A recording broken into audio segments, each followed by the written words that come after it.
வணக்கம் மக்களே, இன்னைக்கு நம்ம அன்பாக்ஸ் பண்ண போற ப்ராடக்ட் மீஷோல இருந்து வாங்கின ultra absorbent micro fibre cleaning wipes. இந்த கிளீனிங் வைப்ஸ் பாக்ஸ்ல நமக்கு 20 வைப்ஸ் கொடுக்குறாங்க. இந்த மெட்டீரியலை பொறுத்தளவுக்கு, இந்த வைப்போட மெட்டீரியலை பொறுத்தளவுக்கு நல்ல சாஃப்டா இருக்கு, ரீயூசபிளா இருக்கு. அதாவது வந்துட்டு கிழிஞ்சிடாது, நமக்கு கண்டிப்பா ஈஸியா கிழிகிற மெட்டீரியல்லாம் கிடையாது. ரொம்பவே நல்லா இருக்கு. இந்த ப்ராடக்டை நம்ம சேனல்ல அன்பாக்ஸ் பண்ணியிருக்கோம். இந்த ப்ராடக்ட்ல ஒரு பெரிய மைனஸ் என்ன அப்படின்னு பார்த்தீங்கன்னா, நம்ம தண்ணி வச்சு தொடச்சோம்னா இல்லை ஏதாவது வெட்டா இருக்கிற இடத்துல தொடச்சிட்டோம்னா, ஸ்டவ் டாப்லாம் தொடச்சோம்னா அப்படியே கலர் ஒட்டிக்குது. இந்த கலர் ஒட்டுறது வந்துட்டு எனக்கு ஹெல்தியாவோ ஹைஜீனாவோ தோணலை. அதுக்கு ரீப்ளேஸ்மெண்ட்டாக தேடும் போது கிடைச்சது தான் இந்த மைக்ரோ ஃபைபர் கிளீனிங் வைப்ஸ். இந்த வைப்ஸ் நல்ல வாட்டர் அப்சர்வ் பண்ணிக்குது.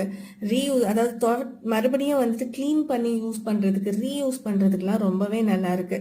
இதில் ஒரு சின்ன டிஸ்அட்வான்டேஜ் அப்படின்னு பார்த்தீங்கன்னா, வைப்ஸ் வந்துட்டு சின்னதாக இருக்குது. 20 வைப்ஸ் தான் ஒரு பாக்ஸில் இருக்குது. ஆனால் கலர்லாம் போகிறதில்ல. கண்டிப்பாக